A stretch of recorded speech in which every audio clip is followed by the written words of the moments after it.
Bagaimana jika seorang jenderal menghajar seorang polisi yang sudah menilang motor adiknya? Mari kita simak ceritanya. Langkah-langkah berat terdengar bergaung dari pintu masuk hingga ke ujung ruang tunggu kantor polisi sektor kota. Suara sol sepatu Lars menghantam lantai ubin putih itu seperti genderang perang, membuat beberapa kepala yang sebelumnya asik berbincang atau menatap layar komputer mendongak dengan cepat. Sosok tinggi besar dengan seragam loreng TNI lengkap melangkah masuk. Dan seketika, atmosfer berubah drastis. Di pundaknya bertengger 3 bintang emas yang menyala di bawah sorotan lampu neon. Sosok itu bukan prajurit biasa. Dia adalah Letnan Jenderal Arman Satya, komandan satuan elit Kopassus yang namanya sering disebut di ruang-ruang operasi rahasia dan laporan intelijen militer. Tatapan matanya menusuk, menembus lapisan basa-basi birokrasi dan wajahnya menyiratkan satu hal. Ini bukan kunjungan ramah tamah. Para petugas polisi yang melihat kedatangannya spontan menegakkan postur tubuh. Beberapa bahkan menghentikan pekerjaannya dan berdiri. Tapi Arman tidak memperhatikan itu semua. Nafasnya teratur. Namun aura amarah yang ditekan kuat menguar dari setiap geraknya. Ia bukan datang untuk perang, tapi jelas sedang membawa peringatan. Tanpa menyapa siapapun atau menunjukkan tanda pengenal, Arman berjalan lurus ke meja pelayanan utama. Pandangannya tajam menembus kaca loket, matanya mencari seseorang yang bisa segera menjawab pertanyaan yang selama 2 hari terakhir membara di pikirannya. Petugas pelayanan yang duduk di balik meja itu, seorang pria muda berseragam coklat dengan tanda pangkat brigadir di pundaknya, sempat terdiam. Arman mencondongkan tubuhnya sedikit ke depan dan mengucapkan, "Saya Letnan Jenderal Arman Satya. Saya datang untuk mengambil motor adik saya, Andre Satya, yang dirazia tanpa alasan jelas di depan Fakultas Teknik Universitas Nasional 2 hari lalu." Suaranya tak tinggi, tapi dalam dan berwibawa, seolah keluar dari ruang dalam dada yang menyimpan amarah diam. "Mana barang buktinya? Mana laporan resminya?" Lanjut Arman, masih dalam nada dingin. Petugas itu langsung terperangah. Ia tidak menyangka orang yang sedang berdiri di depannya adalah seorang perwira tinggi aktif, lebih-lebih pemimpin pasukan tempur elit. Tangannya gemetar saat meraih HT, wajahnya pucat, dan ia sempat menoleh ke kanan kiri berharap ada rekan yang bisa membantunya. "Sebentar ya Pak, saya panggilkan dulu petugas yang menangani kasusnya," ujar si brigadir dengan suara serak, hampir tersedak oleh tekanan situasi. Ia buru-buru menekan tombol pada handy-talkie dan memanggil seseorang bernama Pak Fadli untuk segera ke meja pelayanan. Keringat mulai bercucuran di pelipisnya, meskipun ruang itu berpendingin.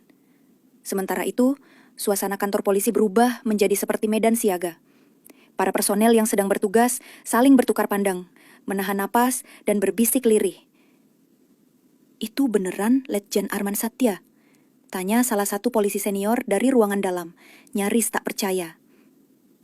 Tidak ada yang menyangka seorang jenderal aktif akan turun langsung hanya karena masalah tilang kendaraan. Tapi ini bukan masalah kendaraan semata, ini soal harga diri, tentang adiknya yang diperlakukan semena-mena tanpa penjelasan dan dengan dugaan pemerasan. Dan bila Arman sudah datang langsung, itu artinya dia tidak hanya ingin klarifikasi. Dia ingin keadilan ditegakkan, di tempat, saat itu juga. Beberapa menit kemudian, seorang pria berseragam polisi dengan pangkat Aibtu muncul dari lorong dalam kantor. Tubuhnya sedikit gempal, rambutnya dipotong cepak, dan dari cara jalannya yang santai serta wajahnya yang tidak menunjukkan rasa gentar, terlihat jelas ia belum tahu siapa yang sedang menunggunya. Ia melangkah ke arah meja pelayanan dengan ekspresi seolah hendak menyelesaikan kasus kecil yang tidak penting. Ketika jaraknya tinggal beberapa langkah dari Arman, barulah matanya bertemu dengan sorot mata tajam sang jenderal. Tapi alih-alih gugup, ia justru tersenyum sinis. "Saya Fadli, saya yang raja motornya," ucapnya ringan seperti menyebut sesuatu yang sepele. Ia menyelipkan tangan ke pinggang, tubuhnya sedikit condong ke depan. "Ada masalah, Jenderal?" tanyanya dengan nada yang nyaris menantang. Beberapa polisi di ruangan itu langsung menatapnya dengan cemas, sadar bahwa Fadli tampaknya tidak mengerti situasi yang sedang ia hadapi. Ia mengamati pria di depannya dari ujung kepala hingga kaki. Gerak-geriknya, cara bicara, dan ekspresi wajahnya. "Kau yang merazia motor Andre Satya?" tanyanya tenang, tapi sorotan matanya menyala seperti bara dalam bara.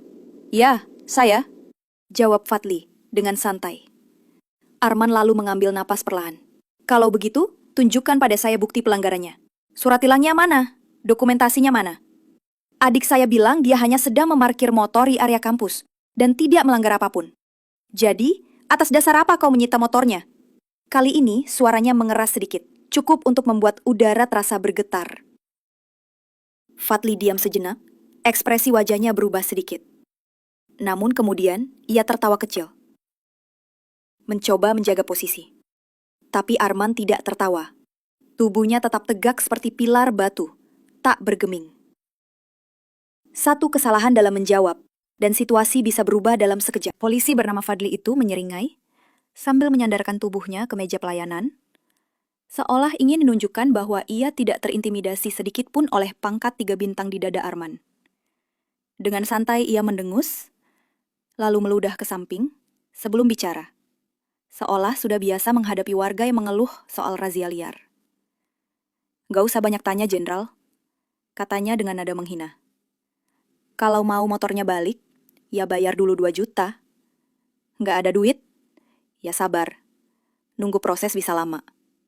Tangannya memainkan pulpen di meja, dan senyumnya makin lebar, seperti menikmati posisi dominan palsu yang ia rasa sedang ia kuasai.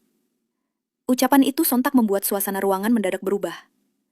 Beberapa anggota polisi, yang tadi duduk atau berdiri santai, kini mulai melirik ke arah Arman. Sebagian mencuri pandang penuh kecemasan. Mereka tahu betul siapa yang sedang berdiri di hadapan Fadli. Tapi pria itu tampaknya belum sadar betapa dalam lubang yang sedang ia gali untuk dirinya sendiri. Arman tetap berdiri tegak, namun seluruh otot tubuhnya tampak menegang, seperti singa yang menahan diri untuk tidak menerkam. Ketegangan seperti listrik memenuhi ruangan. Setiap orang yang berada di sana seperti ikut menahan napas. Arman, dengan langkah pelan namun penuh tekanan, maju 1 langkah. Suara sepatu botnya kembali menggema. Kali ini terdengar lebih berat, seolah tiap langkahnya mengirimkan peringatan keras. Kini, jarak antara dia dan Fadli hanya tinggal sejengkal. Napas keduanya nyaris bersentuhan. Tatapan Arman berubah lebih dingin.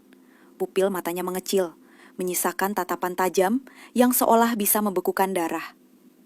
"Jadi kau memeras rakyat di kantor negara. Di bawah bendera Republik, kau memaksa warga membayar untuk sesuatu yang tak mereka lakukan. Tanpa bukti, tanpa surat, hanya karena kau punya seragam," ucapnya pelan, tetapi dengan nada seperti guruh yang menandai datangnya badai. Tangan Arman mengepal di sisi tubuhnya. Ia belum bergerak, tapi satu sentuhan lagi dari lawannya bisa menjadi akhir dari kesabaran itu. Fadli belum sadar bahwa ia sedang bermain api di tengah ladang bensin. Namun Fadli benar-benar buta terhadap situasi. Ia malah terkekeh, menunjukkan giginya yang menguning karena rokok. "Ya, begitulah sistem di sini, Pak Jenderal. Mau adil, salah tempat. Di kota ini semua orang bayar kalau mau urusan cepat. Mau siapapun dia. Gak ada istimewa. Bahkan Panglima pun, kalau mau urus SIM, ya mesti titip, apalagi cuma motor mahasiswa," katanya, sembari menyikut meja dan tertawa kecil. Kalimat itu seperti siraman bensin ke bara yang sudah membara dalam dada Arman. Polisi itu bahkan berani menantangnya secara verbal. "Jangan sok bersih di tempat yang kotor, Jenderal. Dunia nyata tuh nggak kayak dunia militer, semua rapi dan taat aturan. Di sini, yang kuat yang menang, yang banyak duit yang didengar," lanjutnya sambil mengangkat alis. Beberapa polisi lain mulai saling bertukar pandang. Sebagian tampak resah, yang lain malah memundurkan langkah. Tahu bahwa titik didih sudah lewat batas. Tapi Fadli terlalu percaya diri, terlalu lama hidup dalam sistem busuk, sampai lupa bahwa sesekali ada orang yang tidak akan diam saja. Lalu tanpa peringatan, Fadli mengangkat tangannya dan mendorong dada Arman dengan keras. "Kalau nggak suka, keluar saja. Ini kantor gue, bukan markas lo," ucapnya dengan nada tinggi dan penuh ejekan. Jari terunjuknya menuding tajam ke arah dada Jenderal Arman. Suara dorongan itu terdengar jelas di tengah keheningan, membuat beberapa berkas di meja ikut jatuh. Arman nyaris tak bergerak. Hanya tubuhnya sedikit bergeser ke belakang karena dorongan itu. Tapi wajahnya tetap datar. Justru itu yang paling menakutkan. Tak ada reaksi marah atau balik mendorong. Tapi dari sorot matanya, semua orang di ruangan itu tahu. Garis merah telah dilanggar. Beberapa polisi yang tadi hanya menonton, kini mulai melangkah mundur. Perlahan, seperti menyadari bahwa badai besar sedang bersiap menghantam. Bahkan seorang perwira muda yang hendak bicara, memilih menutup mulutnya kembali. Mereka semua tahu apa arti dorongan fisik terhadap seorang jenderal aktif. Ini bukan hanya penghinaan. Ini pemantik ledakan. Dan ledakan itu datang hanya 1 detik kemudian. Arman bergerak, cepat, presisi dan mematikan. Tubuhnya melesat seperti anak panah. Tanpa memberi kesempatan lawan untuk menghindar, tangan kirinya mencengkeram keras seragam Fadli. Lalu, tangan kanannya menghantam rahangnya dengan pukulan lurus yang keras. Suara benturan itu menggema seperti petir dan tubuh Fadli langsung terlempar ke belakang, menghantam kursi dan meja pelayanan yang berserakan. Terdengar suara pecahan kayu dan berkas-berkas beterbangan ke udara. Beberapa komputer jatuh, monitor terguling, dan laci terbuka. Fadli mengerang kesakitan, memegangi wajahnya yang kini berdarah. Tapi belum sempat ia bangkit, sepatu bot Arman mendarat tepat di perutnya, membuatnya kembali jatuh terlentang. Kejadian itu begitu cepat, begitu brutal, namun sangat terukur. Arman tidak sedang mengamuk tanpa kendali, ia sedang memberi pelajaran. Ruangan kini benar-benar kacau. Para polisi lain tak berani bergerak, hanya berdiri membeku, menyaksikan pemandangan yang tidak akan mereka lupakan seumur hidup. Seorang jenderal menghajar aparat korup di tempat mereka sendiri, bukan karena emosi semata, tapi karena keadilan yang telah diinjak-injak terlalu lama. Tubuh Fadli berguling ke lantai, darah segar mulai mengalir deras dari hidungnya, membasahi bagian atas bibir, dan jatuh ke lantai keramik. Ia merangkak dengan sisa tenaga, mencoba bangkit, tangannya mencari pegangan di meja yang sudah miring akibat benturan tadi. Namun sebelum ia sempat berdiri tegak, sepatu bot Arman kembali menghantam perutnya dengan tendangan lurus penuh tenaga. Tubuh polisi itu langsung terlipat seperti kertas, napasnya terputus, dan suara retakan samar terdengar dari tulang rusuknya. Ia terjatuh dengan wajah pucat, tangan gemetar menahan rasa sakit, jeritan pendek lolos dari mulutnya. Suara kekacauan itu memantul di dinding ruang lobi, menciptakan gema menegangkan yang membuat beberapa petugas polisi yang baru masuk langsung berhenti di ambang pintu. Beberapa berusaha mengangkat HT, tapi ragu. Tak satu pun dari mereka punya keberanian untuk mendekat atau bahkan mencoba melerai. Mereka semua tahu, satu langkah salah bisa berujung fatal. Arman berdiri tegak di tengah ruangan, tubuhnya seolah diliputi aura tak terlihat, yang membuat siapapun menahan napas hanya dengan memandangnya. Namun kemarahan Arman belum selesai. Gerakannya seperti mesin tempur yang dilatih bertahun-tahun untuk menyerang dengan presisi dan tanpa ragu. Dengan satu tarikan napas, ia maju lagi, lalu menghunjamkan lututnya ke dada Fadli yang sedang mencoba duduk. Dentuman keras terdengar saat dada pria itu menerima hantaman, diikuti oleh teriakan diri dari mulutnya yang kini ternganga menahan sakit luar biasa. Tubuhnya kembali terlempar ke belakang, menghantam tumpukan map berkas yang kini berserakan di lantai. Arman kemudian berlutut satu sisi, menahan tubuh Fadli dengan lututnya, dan langsung menghantamkan sikunya ke pelipis kanan pria itu. Sebuah pukulan cepat, keras, dan akurat. Kepala Fadli tersentak ke samping. Matanya nyaris terpejam menahan pusing dan nyeri.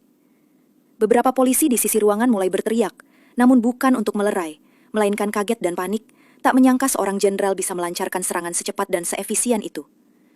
Teknik tempur yang dipelajari Arman dari berbagai pelatihan khusus, baik dalam negeri maupun luar negeri, kini menjadi pelajaran paling pahit yang pernah dirasakan seorang polisi korup di markasnya sendiri. "Aku datang baik-baik," teriak Arman. Suaranya bergema ke seluruh ruangan, menciptakan keheningan singkat. Nafasnya teratur, meskipun tubuhnya sudah bergerak beberapa kali dalam aksi brutal tadi. Ia menarik keras seragam Fadli dengan satu tangan, mengangkat tubuh lemas itu sedikit dari lantai, lalu membantingnya ke atas meja pelayanan dengan kekuatan luar biasa. Suara kayu retak terdengar memekakkan telinga, dan bagian ujung meja terbelah, membuat berkas-berkas administratif berhamburan ke lantai. "Kau yang mulai menghina, kau yang memeras," lanjutnya dengan suara berat yang bergetar oleh amarah yang masih tertahan. Fadli hanya bisa mengerang telan, mulutnya terbuka, namun tak mampu mengucap sepatah kata pun. Beberapa polisi yang tadinya hanya menonton, mulai melangkah maju. Satu di antaranya mengangkat tangan seperti ingin melerai, tapi langsung berhenti saat Arman menatapnya. Tatapan itu cukup untuk membuat niat mereka surut. Mereka bukan pengecut, tapi mereka juga bukan orang bodoh yang ingin menjadi korban berikutnya. Tak ada yang berani menyentuh sosok penuh amarah yang berdiri dengan wibawa dan kehormatan yang selama ini telah diinjak oleh orang seperti Fadli. Keributan itu akhirnya mencapai telinga Kapolsek yang sedang berada di ruangannya. Ia langsung berdiri dan berlari keluar. Langkahnya tergesa-gesa. Napasnya memburu karena mendengar laporan bahwa ada kekacauan besar di lobi. Pintu didobraknya dengan bahu. Dan begitu ia masuk, pandangannya langsung menangkap pemandangan mengerikan. Meja pelayanan retak, berkas berserakan, monitor komputer pecah, dan salah satu anggotanya tergeletak berlumuran darah, nyaris tak sadarkan diri. Tapi yang lebih membuatnya membeku adalah sosok berdiri di tengah kekacauan itu. Berpakaian loreng dengan pangkat bintang 3 yang mengilap di pundaknya, wajah keras, dan tangan masih mengepal. Astaga! Jenderal Arman, gumamnya nyaris tak terdengar. Ia pernah melihat sosok itu di layar televisi di berita nasional, di barisan depan pasukan khusus. Tapi kini pria legendaris itu berdiri di kantornya sendiri, dalam keadaan marah besar. Kapolsek menelan ludah, lalu berseru, "Apa ini? Hentikan! Semuanya hentikan!" Tapi langkahnya langsung melambat. Matanya tak bisa lepas dari tubuh polisi Fadli yang terkapar. Jantungnya berdebar kencang, menyadari bahwa ini bukan kasus biasa. Ini peristiwa luar biasa yang bisa membakar institusi jika tak segera dikendalikan. Memutar sedikit tubuhnya, hanya sekadar menoleh ke arah Kapolsek. Matanya masih menyala dengan amarah yang belum padam. "Pak Jenderal, tolong! Kita bisa selesaikan ini baik-baik," ujar Kapolsek dengan suara yang bergetar. Mencoba menenangkan suasana, meski tubuhnya sendiri mulai basah oleh keringat dingin. Ia melangkah perlahan. Tangan terbuka ke depan seolah menunjukkan bahwa ia tidak bermaksud melawan. Namun Arman hanya menunjuk dengan dagunya ke arah tubuh Fadli yang kini setengah sadar, terbaring dengan wajah lebam, bibir pecah, dan seragam acak-acakan. "Ini yang kalian biarkan razia tanpa aturan. Ini yang kalian biarkan memeras adik saya dan mungkin puluhan rakyat lainnya. Kalian bangga punya anak buah seperti ini." Suaranya datar, tapi penuh tekanan, seperti pisau yang perlahan ditancapkan ke hati nurani. Kapolsek tak bisa menjawab. Ia hanya terdiam, matanya menatap lantai, lalu ke arah Fadli, lalu kembali ke wajah Jenderal Arman. Di hadapan prajurit yang sudah puluhan kali turun ke medan tempur demi negara, ia merasa kecil, sangat kecil. Dan di ruangan itu, semua orang tahu, hari ini, kehormatan sedang menampar wajah hukum yang selama ini dibutakan oleh kekuasaan kecil dan ego besar. Kapolsek menelan ludah. Tenggorokannya terasa kering seperti ditusuk duri. Wajahnya pucat, seperti habis melihat bayangan ajal. Ia mengangkat tangannya dan menunjuk kedua anak buahnya yang berdiri kaku di sisi lobi. "Cepat! Ambil motor milik adik Pak Jenderal, lengkap. STNK, BPKB, semua yang disita." Suaranya menggema, tidak menyisakan ruang untuk penolakan. Anak buahnya langsung bergerak cepat, tanpa menoleh ke belakang. Kapolsek kemudian menunjuk ke Fadli yang masih tergeletak di lantai. "Dan kau, tahan dia. Angkut ke ruang tahanan. Hari ini juga, proses disiplin internal dimulai." Beberapa polisi sempat terdiam, tak percaya atas apa yang baru mereka dengar. Fadli ditahan di kantornya sendiri. Tapi tak ada yang berani melawan perintah yang keluar dari mulut sang Kapolsek setelah dilumat oleh tatapan Jenderal Arman. Mereka tahu, ini bukan lagi soal satu polisi. Ini soal institusi yang bisa hancur kalau tetap membela kezaliman terang-terangan. Dengan langkah tergesa dan kepala tertunduk, dua orang petugas membawa Fadli keluar dari ruangan. Tubuhnya setengah diseret. Darah masih menetes dari wajahnya yang bengkap dan lebam. Di luar kantor, langit mulai mendung, seolah ikut menampung energi panas yang baru saja meledak di dalam gedung itu. Arman berjalan perlahan menyusuri lorong keluar. Langkahnya mantap, namun berat. Di sudut teras kantor, adik perempuannya, Naila, masih berdiri mematung. Tubuhnya kaku. Kedua tangannya menggenggam erat tali tas selempang yang menempel di bahunya. Matanya sedikit merah. Wajahnya menunjukkan keterkejutan yang belum usai. Arman mendekat, lalu berhenti di depannya. Ia menatap wajah Naila yang selama ini hanya mengenalnya sebagai kakak penuh kasih, bukan sebagai monster perang yang barusan membuat kantor polisi porak-poranda.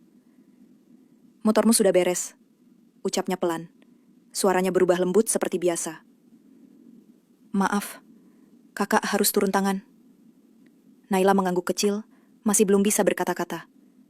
Bibirnya bergetar, tetapi tak ada suara yang keluar.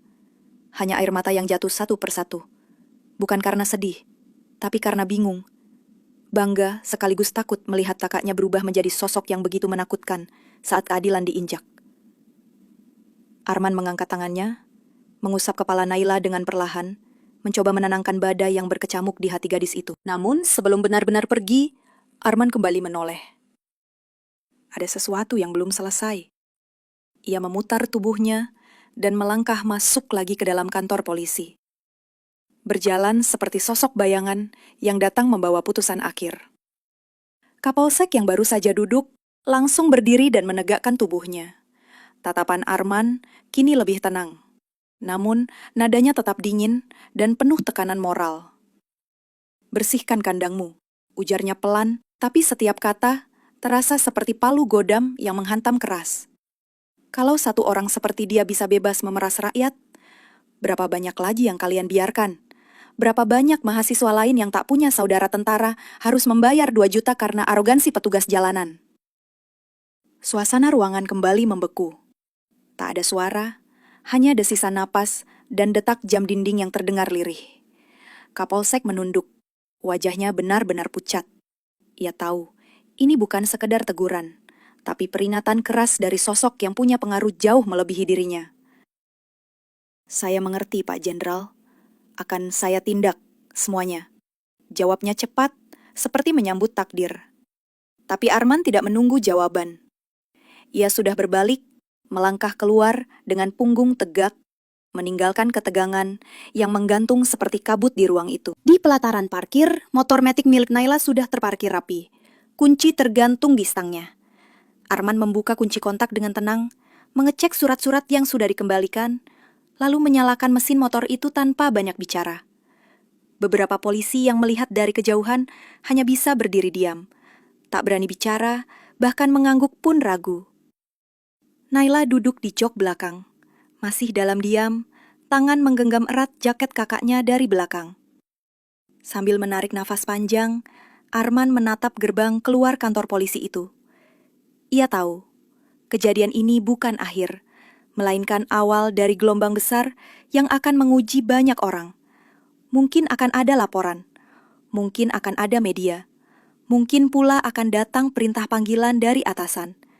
Tapi bagi Arman, itu semua tak lebih dari konsekuensi kecil dibanding harga diri rakyat yang terlalu lama diinjak dan dipermainkan. Ia menarik gas perlahan, roda motor mulai bergerak, meninggalkan jejak di pelataran yang basah oleh embun sore. Sebuah langkah yang kecil, tapi penuh arti. Ketika motor itu melaju keluar dari halaman kantor polisi, suara knalpotnya memecah keheningan, seperti gemuruh dari langit, yang menandakan badai akan segera datang. Beberapa warga yang kebetulan berada di sekitar kantor hanya bisa menatap takjub, tanpa tahu pasti apa yang sebenarnya terjadi. Tapi mereka tahu satu hal. Ada sesuatu yang besar baru saja bergeser. Gemuruh suara motor Arman bukan sekadar dentuman mesin. Itu adalah peringatan. Sebuah aba-aba keras kepada semua aparat yang rasa berkuasa untuk menyalahgunakan seragam dan kekuasaan yang dipercayakan rakyat. Hari itu, seorang jenderal tidak turun tangan untuk berperang di medan asing. Ia turun tangan di negerinya sendiri, karena hukum sudah terlalu sering tidur. Dan ketika hukum tertidur, kadang hanya ketegasan yang bisa membangunkannya.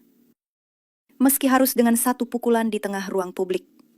Jenderal Arman tahu, keadilan bukan sekadar kata di atas kertas. Ia harus dihidupkan, ditegakkan, dan kadang dipukul agar berdiri lagi.